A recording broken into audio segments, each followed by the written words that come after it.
The assumption is that all teenagers do drugs. That's not true. There is a higher percentage of risk for drug use in kids with ADHD. We get back to those kinds of ADHD issues like inattention and impulsive hyperactive. When we look at inattentive kids, they can very well get into things without really paying attention or noticing. They can be at parties and they can do things where they're not really paying attention.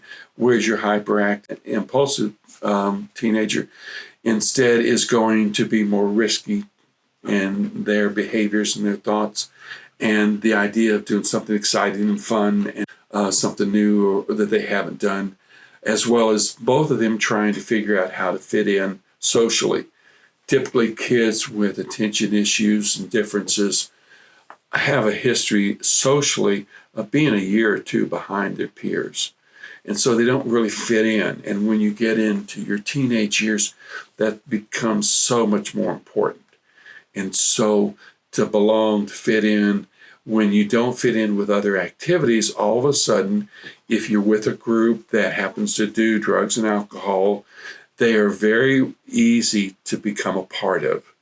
And they very well welcome you to be a part of their group. Just do this, just do that, you can do that, and now you can belong. And that's something that a lot of these kids really never experienced. The other part of it is it has an active, quick response in their body and brains.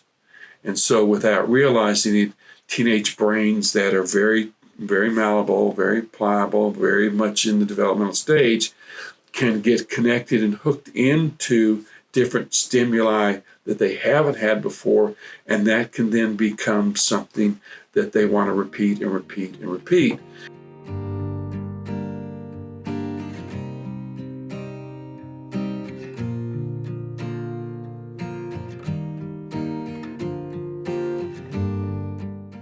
What we've known in the research, in the early research especially, it was evident that medication, appropriate medication for kids with ADHD, tended to reduce the alcohol and drug involvement of kids with ADHD, rather than increasing it. A lot of parents were afraid, if I give them this drug, then they'll just think all drugs are okay, drugs are fine. But what happens is just the opposite. The drug is able to fill in a gap that's needed in the brain that allows them to think more clearly, make better decisions, be more rational, not be quite so impulsive or hyperactive or inattentive. And then because they can do that, they're not looking for more and more stimuli to kind of fill that gap in the brain, which then causes them more at-risk behaviors that can lead to more drug and alcohol problems.